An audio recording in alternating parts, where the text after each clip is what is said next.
Hello friends, તમારી YouTube channel મલકી એકેડેમીમાં તમારા બધાનું સ્વાગત છે। આજે આપણે વાત કરવાના છીએ તો કે એક મોટા એવા સમાચાર મળી રહ્યા છે કે જીપીએસસીની જે એક નવી અપડેટ આવેલી છે જેમાં એસટીઆઈનું રિઝલ્ટ ક્યારે આવશે તેને લઈને ખૂબ જ એવા મોટા સમાચાર આવી ગયા છે, જેને લઈને આપણે આ વિડીયો બનાવ્યો છે। તો ખાસ કરીને વિડીયોને અંત સુધી જરૂરથી જોજો અને ચેનલ પર નવા હોય તો ચેનલને સબસ્ક્રાઈબ પણ જરૂરથી કરી લેજો, કેમ કે તમને આવી જ માહિતી જે છે આપણી ચેનલ પર મળતી રહેશે એટલા માટે।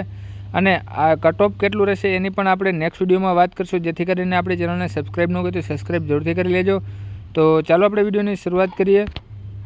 તો કે હસમુખ સાહેબ દ્વારા જે છે ટ્વિટરના માધ્યમથી ટ્વીટ કરીને માહિતી આપવામાં આવેલી છે કે તમારું એસટીઆઈનું જે પેપર જે છે એ લેવાના પછી એની પ્રિલિમ્સ પરીક્ષાનું પરિણામ જે છે ક્યારે આવશે એને લઈને હસમુખ સાહેબે ટ્વીટ કરીને માહિતી આપેલી છે, જે તમે જોઈ શકો છો કે 6 જાન્યુઆરી 2025ના આજે જ આપેલી છે, 10:44 છે। તો જેની આપણે વાત કરીશું તો કે રાજ્ય વેરા નિરીક્ષકની પ્રિલિમ્સ પરીક્ષાનું પરિણામ 15 ફેબ્રુઆરી આસપાસ પ્રસિદ્ધ કરવામાં આવશે। ઉમેદવારો મેઇન પરીક્ષા ક્યારે ઈચ્છે છે તો ઉમેદવારોના જે અભિપ્રાય લેવા માટે હસમુખ સાહેબે જે છે ટ્વિટરના માધ્યમથી મેઇન્સ પરીક્ષા ક્યારે તમારી લેવી એવું જે છે ઉમેદવારો પાસેથી સૂચનો માંગ્યા છે। તો બસ વિડીયોમાં એટલું જ। જો તમને વિડીયો સારો લાગ્યો હોય તો આપણી ચેનલને સબસ્ક્રાઈબ જરૂરથી કરજો। જય હિન્દ, જય ભારત।